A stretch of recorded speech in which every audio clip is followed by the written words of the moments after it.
We're continuing in Likutei Moharan Tinyana, Torah Aleph.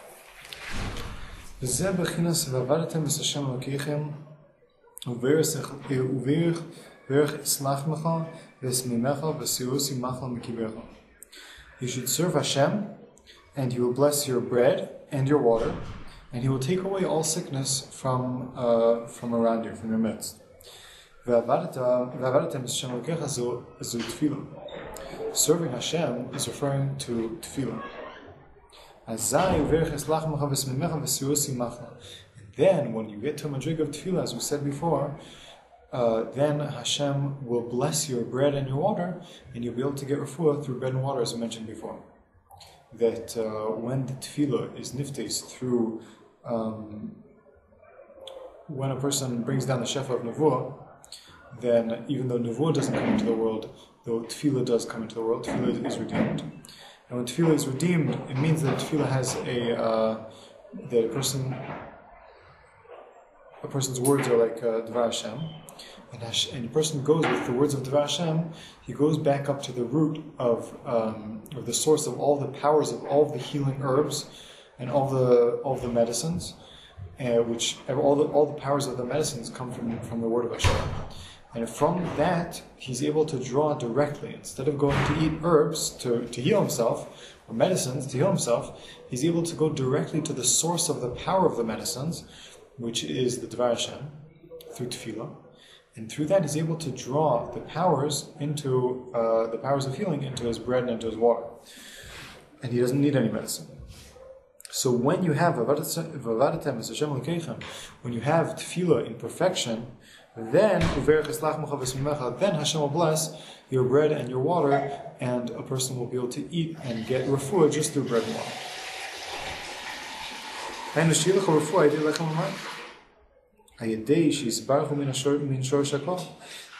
have refuah through bread and water, since he is getting his source. They will get their source. The bread and water will be in Mizbach, will get shefa from Shor Shakol, Dainu Dvar Hashem, from Dvar Hashem, Dainu Tefillah, which is Tefillah.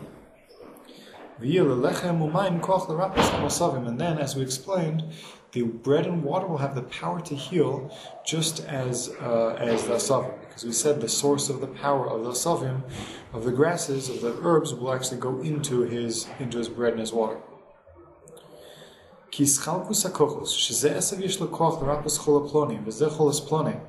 Because the division of the powers, why one herb is able to heal a certain disease and a different herb is able to heal a different disease, the kiyotza bizan, similar types of distinctions between one power is given over to one herb and another power to another herb.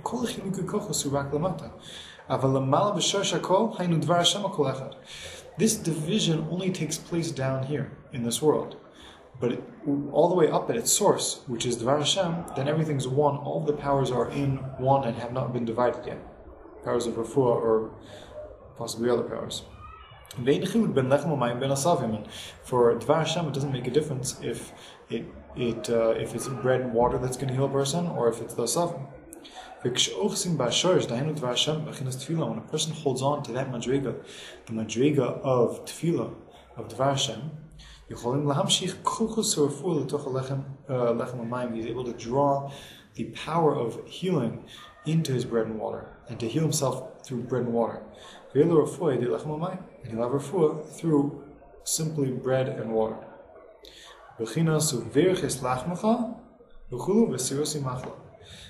Meaning, he's explaining now the pasuk, the end of the pasuk, that he blesses your bread and water in what way? In order to take away the machla.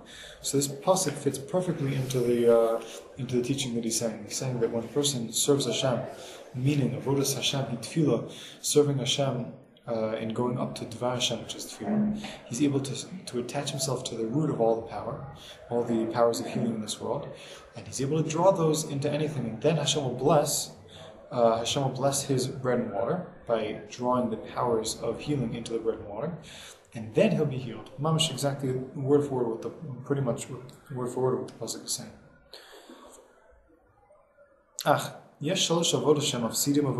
However, there are three avodas. There are three types of services, evil services, that destroy the service of tefillah, the avodah of tefillah. They have shalosh midas, and they are 3 midas. The 3 evil services are 3 bad midas. Hainu, meaning, one of the midas is do not embarrass, not to embarrass anyone. Shalol shumado, embarrassing somebody is a bad midah, is a midah that is an avoda that destroys the avoda of tefillah. The Rebbe is calling it a midah, and he's also calling it an avoda. An avoda in parallel contrast to avodas hatefillah, or things that are connected to avodas hatefillah, or other types of avodas of kedusha. And in contrast to that, we have an avoda of sitracha, an avoda of an evil avoda. This avoda is embarrassing people. Embarrassing people is like, it's mamash like what you can imagine, people that are serving the other side, they mamash do this as an avoda, it's an Indian for them. That's how he seems to be saying it. It shows avodos, the avodos of sitracha, pashtus. Another one is avodah zarah, which is obviously an avoda, they're mamash serving avodah zarah. That's mamash an avoda. Now we would think that we are very far from avodah zarah, but the Rebbe is saying here that even a slight pegam in emunah, a slight doubt, or not full perfected emunah, is a bechina of avodah zarah. And the third midah is shmir sabris, and misha ino shomer bris karoi. And the third bad midah of avodas tefillah, avoda which is pogam the tefillah, is shmir sabris, or pegam bris, or a person not doing shmir sabris. That's how we saying it lashon nakia apparently. And misha ino shomer bris karoi, that is another avoda, an avoda that's pogam in the avodas tefillah. These 3 midas are avodas of sitracha, serving the other side. And when a person is involved in some of these 3 midas, then he's automatically detracting and hurting himself from weakening, taking away from avodas atfila. He's not able to have avodas atfila at the same time as doing these 3 avodas. So if a person embarrasses other people, so he's not able to daven properly. Something that can't go, they don't go together. One is serving not Hashem, a type of service of avodah zarah, service of the sitracha, and one is service of Hashem. Another type of service is pegam emunah. A person who has pegam emunah can't daven properly, because pegam emunah is a bechinas of avodah zarah, and avodah zarah he's serving the other side. How could he serve Hashem? And the third bechina is a bechina of pegam bris, and again, this is also a bechina, there's an avoda of sitracha, where when he's serving the sitracha, he can't serve Hashem. So these are 3 particularly major aspects that are directly connected to avodas tefillah. That when a person is involved in these 3 midas, it's mafsid, and it takes away from the avodas tefillah. Now, he's going to explain how each one of these 3 avodas are mamash avodas. So now we just said what they are. Now he's going to prove that they're mamash avodas. It's a service. It's not, these 3 bad midas are a type of service. So it literally parallels the service of serving Hashem with tefillah. This is a service of the sitracha. When a person is doing this, he's mamash serving the sitracha. He's going to go on to explain how each one of these are termed and discussed as an avoda. Bizu yanashim, embarrassing other people. That is an avoda, as we found by the brothers of Yosef, that they embarrassed them, they were mevaza them. The brothers of Yosef, they were mevaza Yosef, and they did not believe that he would be a king. And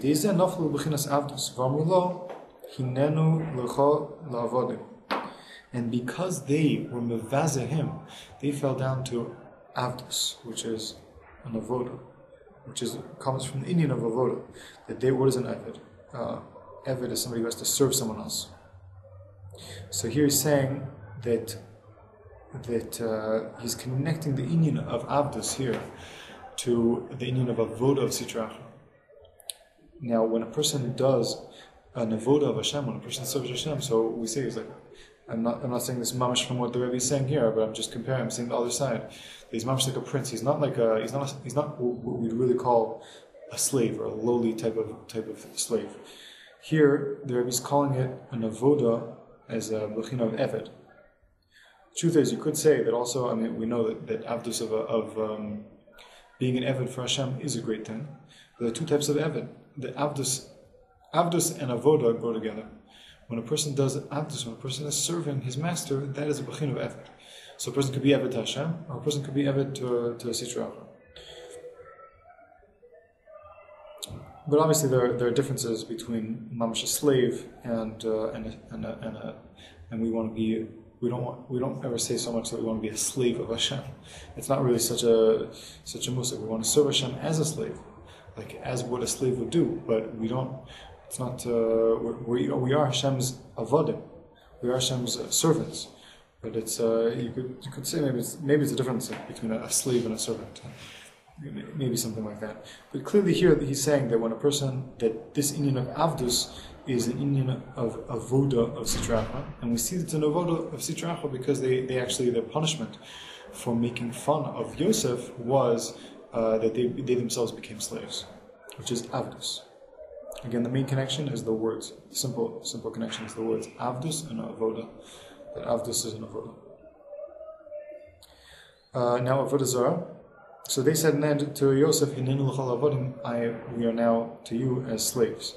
When they caught Binyamin with the gvia, with the kos that Yosef had. Avodah zarah. Now we're going to show that avodah zarah is also an Indian of slave, of servitude, of service. Anochi Hashem Elokecha asher tzitzicha me'eretz Mitzrayim mibeis avodim ki eretz Mitzrayim. As it says, I am Hashem, your Lord, who took you out of Eretz Mitzrayim from the house of avodim, from the house of servitude, the house of slavery. Ki Eretz Mitzrayim malea gilulim ve'avodah zarah. Because Eretz Mitzrayim is filled with avodah zarah. Al ken nikraim beis avodim, and that's why Hashem in the Torah is calling the Eretz Mitzrayim beis avodim, the house of servitude, of slavery. So here we also see that there's an Indian of avdus here in Mitzrayim, and avdus is when a person is serving Sitra Achra is bechinas of avdus. Shmir sabris, also Shmir sabris or pegama bris is a bechin of avodah de Sitra Achra. Shmir sabris is a person who's not Shmir sabris. Misha pogem gam ken bechinas avdus. He's also a person who is pogem in Shmir sabris is also bechin of avdus. Bechinas cham shenemar ba'oru kanan eved avodim yel achiv. As we see by Cham was pogrom in the bris. He saw after Noach got off the teva. He planted. The first thing he planted was a grapevine, and the grapevine sprouted miraculously and grew grapes. And he squeezed those grapes, and in I think a number of hours, or maybe in a very short period of time, less than a week, maybe a day max. I don't remember exactly the time period that was given for this, but it was a nace. He was able to make wine. Everyone knows that wine has to ferment and it takes a long time. But a nace happened. He was able to make wine very quickly. Now this wine he took and he drank, and became drunk, and then uncovered himself inside his tent. So Cham saw his father and saw a great opportunity. So there's two Mefarshim, Rashi brings two shitas about what exactly happened. Some say that he had relations with him, like Mishkav Zachar, and some say that he castrated his father. And now this was a tremendous pegama bris, tremendous. Whichever one he did to his father, Pashtus. I mean, it was Pashtus both, because we know that Elu Velu Dirakim Chaim in Agartha is not really like a machlokas, so Pashtus it's both that he did. But in any case, for this pegama bris that he did with his father, his father cursed him that he should be a slave of slaves to his brothers, meaning he would be a slave. So here we see that all three of these avodas cause a person to become a slave, and this slavery is a servitude, is an avoda, is a work that is connected to working the other side. And again, the simple meaning is avdus and avoda. There's certainly a connection between the two words. And when a person does avoda of Sitra Achra, we see that it's connected, that he becomes an eved. So these things are all connected to avoda. So now we showed that embarrassing people and avoda zara and pagama bris are all avodas of sitra.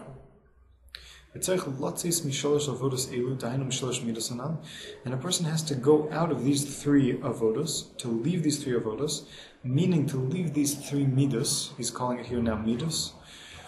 As zochin lavodas atfila, and then when a person totally purifies himself from these three inyanim, he never embarrasses anybody in any way, shape, or form. Rav Nosson adds in Kitzur Kutimran, even in his machshava, and he has no pagama bris, even the slightest. He doesn't do any avodah zarah. He has pure emunah in Hashem to the utmost, totally pure, and also shmir sabris. He's shomer the bris betachlis shmir. So then he's zocher to avodah satfil. And then he is able to heal himself with anything, because he can attach himself to the shorish, the Dvar Hashem. And then he could heal himself even with lechem and mayim, even with bread and water. Now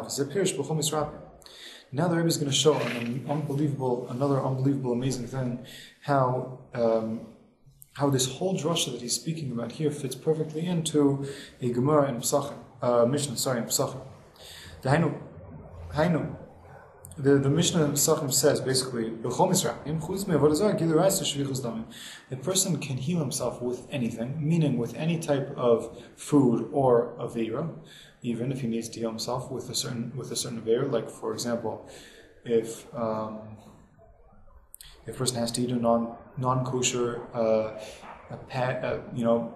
pig milk in order to become healthy, or lion's milk in order to become healthy, so he's allowed to eat it if it's sekanas nefashos. Aside, there are three averas that he's not allowed to do, even if it's sekanas nefashos, even if he's going to die if he does not do these three averas.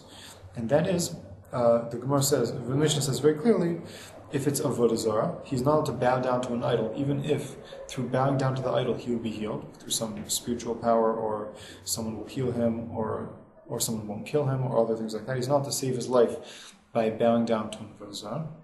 He's not allowed to save his life through gilui arayos, through any type of illegal relationships that he's not allowed to have with other women, gilui arayos, unmarried women, or other serious illegal relationships. And shvichas damim, and killing somebody. You're not allowed to kill someone else to save your own life, unless the person's a roda for other types of conditions. A person's not allowed to kill in order to save his own life. So the Rebbe says that these three, so a person can actually heal himself with anything in the world. Meaning, if he holds on to avodas atfila, and on condition as long as he doesn't have anything in gilui arayos, or anything in shvichas damim, or any type of avodah zarah, meaning he has perfected these three midas, then he can be merap himself with anything. Then he can connect to tefillah, which is Dvar Hashem, and to be mamshich the kochos of Dvar Hashem down into the lechem mayim, and then he can get a refuah. It's a different explanation from the simple meaning of the words, the simple understanding that's brought down the Gemara. Dahainu sholosh midas hanal, shehem b'chinas sholosh avodos. These three midas are the sholosh avodos that we mentioned above. When a person leaves these three avodos, then he can be merap himself with anything. Afilu b'lechem mayim, even with bread and water. Kana. Because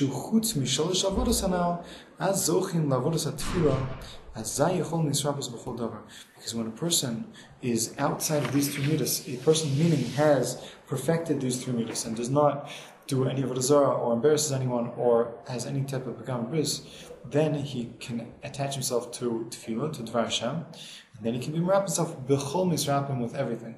And that's the meaning of the word. B'chol misrapim, a person can be merap himself with anything, even with bread and water, as long as chutz mi, as long as he's not attached to these three midas.